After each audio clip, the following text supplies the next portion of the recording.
What is up, YouTube? Welcome back to the channel. Today, another week of the Pick'ems. But before we jump in, I just wanted to clarify a couple things. We do have the Pittsburgh Stadium in the background, in addition to the Cincinnati Reds Stadium that we got going on. Needed to be clarified. All right, now that we're back and we're here for business, Week 3, NFL Pick'ems. We're jumping in. Another week in the books. Another just craziness, another hectic week. Just a lot going on. Just a lot going on. A lot of teams having some issues, a lot of games that were good and a lot of games that were bad. So we'll jump in Week 3, another week. Taking a look though at the standings from Week 2. The overall now, you got myself 18-4, Drew 19-3, Cade 18-4. Rewind 18-14. Drew's 19-13. Cade is 20-12. Cam 19-13, and Gil 18-14. So just 2 games separates the entire field, but Cam off to a great start. I'm already nearly a third of the way to setting a new season high mark. So, hats off to Cam. Congratulations there. Having a strong start to the season. Cade looking real good, on pace for his first ever Pick'ems victory. So, hats off to those guys. Had a couple of pretty good weeks. All-time standings, you see him up there as well. Drew 353, Gil 352, myself 351, Cade 218, Cam 134. Already, we got to turn off the sound of the phone once again. Just absolute, just Joe Schmo over here, not knowing how to have proper sound etiquette. Anyways, Week 3, we're here. So good to see that we all have winning records. We know a little bit about what we're talking about, but still definitely a lot going on. Just to highlight Week 2, a couple of outliers, and some smart picks, some bad picks. Myself, I went with Las Vegas. I don't know why. You can go back to the pod that we did earlier in the week. Cam, the lone man that went with Minnesota, probably not the smartest idea either. But then Cam did the lone man that went with Baltimore, so we got that win. Gil, the lone man that went with Seattle, he got that win. Gil also was the lone man that went with the Josh Dobbs Arizona Cardinals, so not good there. And then Gil was the only man to go with the old faithful Pittsburgh Steelers on Monday Night Football. He trusted the process, so I did not trust the process. There's a whole rant on that. Make sure you go and listen to the podcast episode that went up on the channel there on Wednesday morning, that went up on the Spotify's, the Apple Podcast and everything there. So a couple of the specifics there for Week 2. So a couple of good, couple of bad, and everything in between. So jumping in right off the bat here, Week 3, Thursday night game. Obviously this is Wednesday night, so Thursday night game tomorrow night. New York Giants at San Francisco. Not much to say on this one. I think everyone's going with San Francisco. New York Giants started their year off 60-0 losing, and then they thankfully came back to the tanking Arizona Cardinals. Yeah, it's not going to be good. They don't got Saquon. Daniel Jones is a glorified running back that sometimes throws the ball. So, San Francisco is going to win that game. Then getting into the Sunday slate, Indianapolis at Baltimore. That's another one. We'll see how Anthony Richardson is. Not sure if he's practiced yet this week. Concussion-like symptoms, or had the concussion. He's got concussion symptoms. So we'll see if he comes back. Even if he did come and play in that game at Baltimore, a team that's been hot so far this year, 2-0. That's going to be a tough game for the Colts to win. No Jonathan Taylor still, so Baltimore clean sweep from the group on that one. Tennessee, Cleveland. This is one that's got the group a little bit split right now. You got 2 teams that they started in opposite directions in Week 1, Tennessee losing, Cleveland winning, and then in Week 2, Cleveland losing and Tennessee winning. Kind of flipped what everyone thought was going to happen. So 3 of us going for Tennessee there. Cade, Gil, and myself, and then Drew and Cam going with Cleveland at home. Obviously no Nick Chubb, just signed Kareem Hunt today, kind of a no-brainer there. They got Jerome Ford. Deshaun Watson is terrible. if we're being honest. $230 million guaranteed quarterback. Another poor decision by the Cleveland Browns ownership and GM and everything. And poor Kevin Stefanski is probably going to end up losing his job over it. But nonetheless, you got the split there. Probably going to be a game that I don't care if it's on the red zone. It might be interesting. Next one here, Atlanta at Detroit. So we got the Falcons, who have just come out hot, 2-0. That run game looks amazing.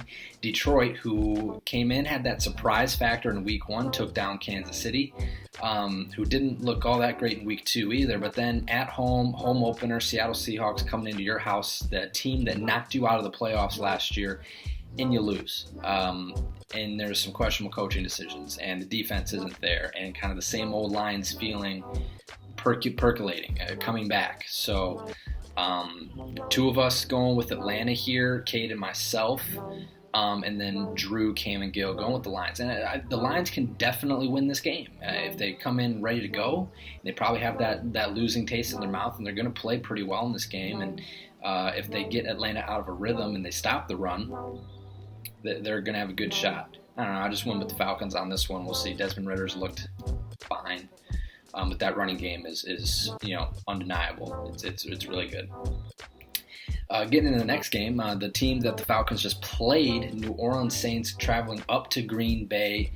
It's a clean sweep right now. Everyone's going with Green Bay, but I think this game's going to be a lot closer than that consensus indicates. Obviously, Jordan Love played well to start that Falcons game, and then where did he go? I mean, every time the game came on red zone, the Falcons had the ball. Like Jordan Love, what were you doing? I don't know what he was doing because there was no highlights. So, I expect a bounce back for Green Bay at home. New Orleans, who did not look very good on Monday night, they looked so bad that in the Steelers-Browns game, they had to keep putting it on split screen because no one was watching the Carolina New Orleans game, so they had to get their viewers up and put it on the split screen there. So we'll see. I mean, that's going to be a interesting game to watch. See how Green Bay reacts and see how New Orleans reacts. So moving on though, AFC South battle: Houston at Jacksonville. The consensus from the guys, everyone going with Jacksonville here to bounce back after putting up kind of a dud against Kansas City. But I don't think this is safe. Houston a young team. D'Amico Ryans, I love him as a coach. I think Houston's building a squad here. There's still a long way to go, and Jacksonville is the team to beat in the AFC South. But Stroud, if he keeps playing better, and he's going to go into his third start, and every start he's going to get feeling more comfortable. Tank Dell was starting to get more comfortable too. Houston's going to win some games this year, so this very well could be one that they win. If Jacksonville comes out and they don't play well, like they didn't play well against Kansas City, granted that's your world champions, but 9 points on offense. I mean, Trevor Lawrence was supposed to be a top 10 QB coming into this year. That's what people were saying.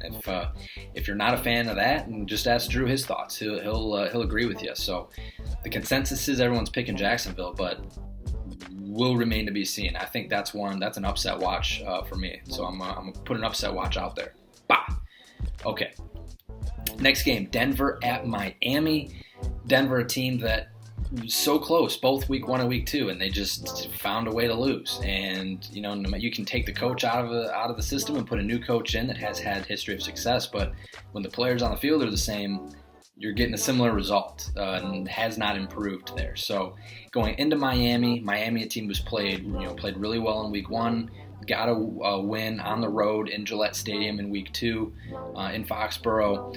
The group going with Miami to take the win there at home as well. Next game, Los Angeles Chargers at Minnesota. And man, this is one that's got me on the fence. So I'm going with the Chargers, and Gil is as well. Drew, Cade, and Cam going with Minnesota. This very well could be a Minnesota win. I mean, Minnesota is a good team, all in all. Don't tell Cam I said that. But the Chargers should be a better team, but they're 0-2. I mean, they found a way to lose against Miami, and you found a way to lose to Ryan Tannehill throwing bombs on your highly paid defense. I've said this many times. I'm not a believer in Brandon Staley as a head coach. They have all the talent in the world on that team.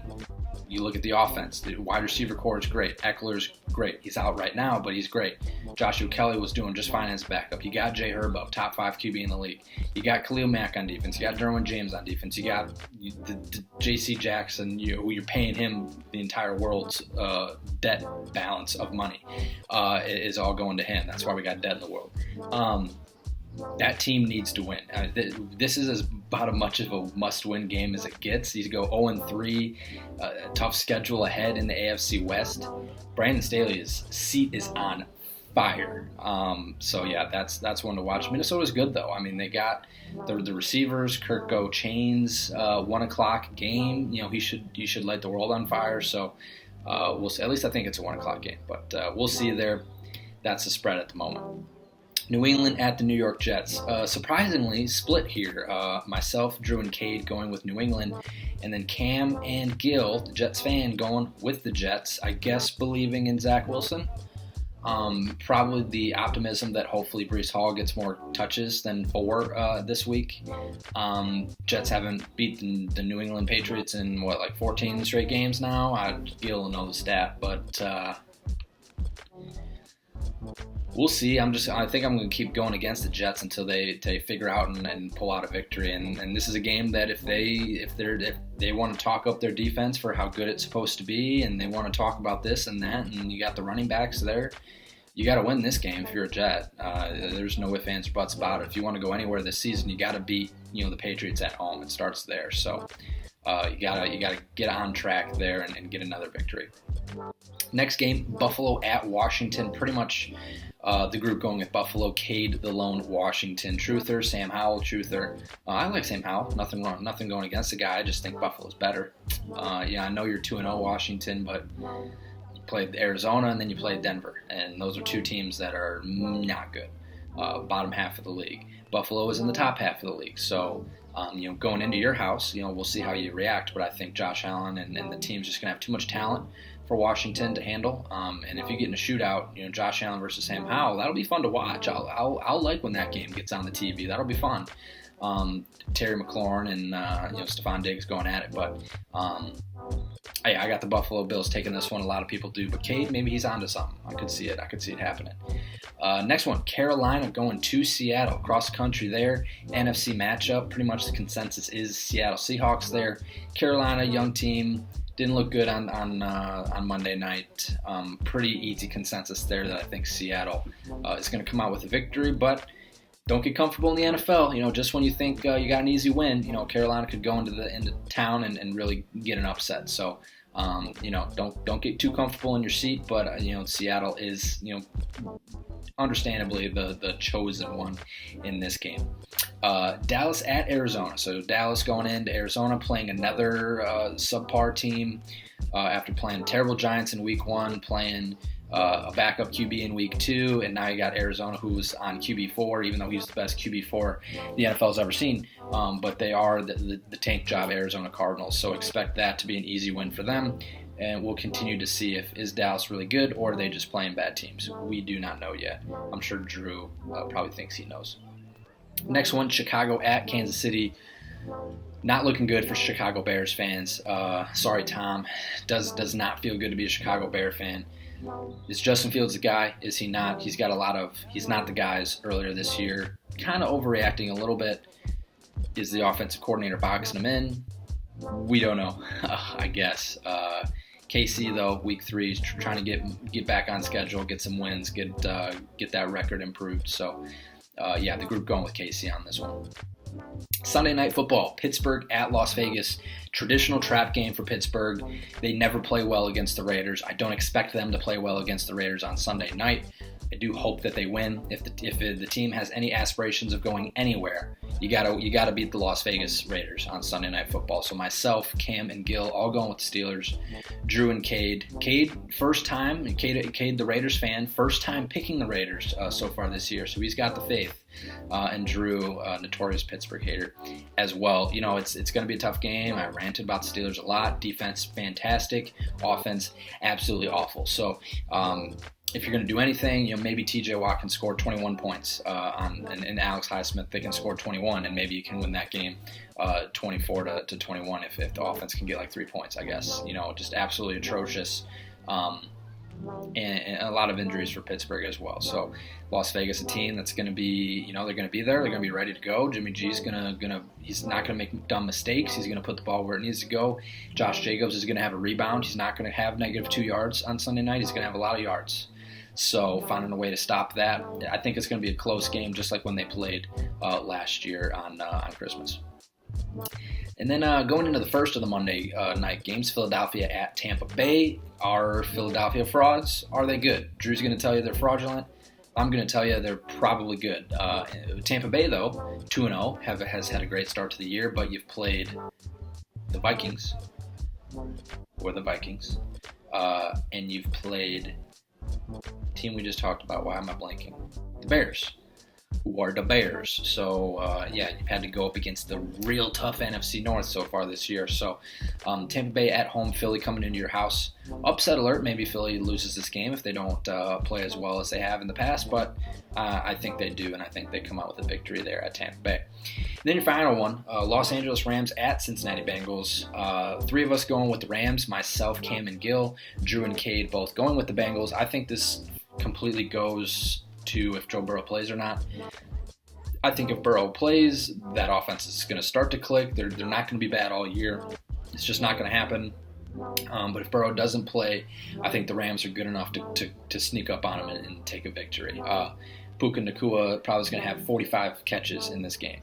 Kyren Williams is going to have 4 touchdowns because they just traded Cam Akers to have a mid-off with the Vikings running back room and see who can be the most mid overall. So Rams are a good team. Got Aaron Donald. The rest of that defense is kind of meh. So maybe, if Burrow plays, this is a get-on-track game for your passing game. Attack that defense. Attack those cornerbacks because they're not good. So, that's the split there. And so let me know down in the comments. Do you think I'm right? Do you think I'm wrong? Do you think we're right? Do you think we're wrong? What are your pick'ems down below? What's your record so far this year? Drop a like on the video. Subscribe for more Party Chat Sports content. We have podcasts going up on the feed constantly. So be sure to tune into that on Spotify or Apple Podcasts, wherever you get your listening favorability there. So as always, hope you enjoy the Thursday night game tonight. Hope you enjoy the NFL this weekend. I mean, we're week 3. We're getting in the thick of it, and it's the best time of the year. Peace.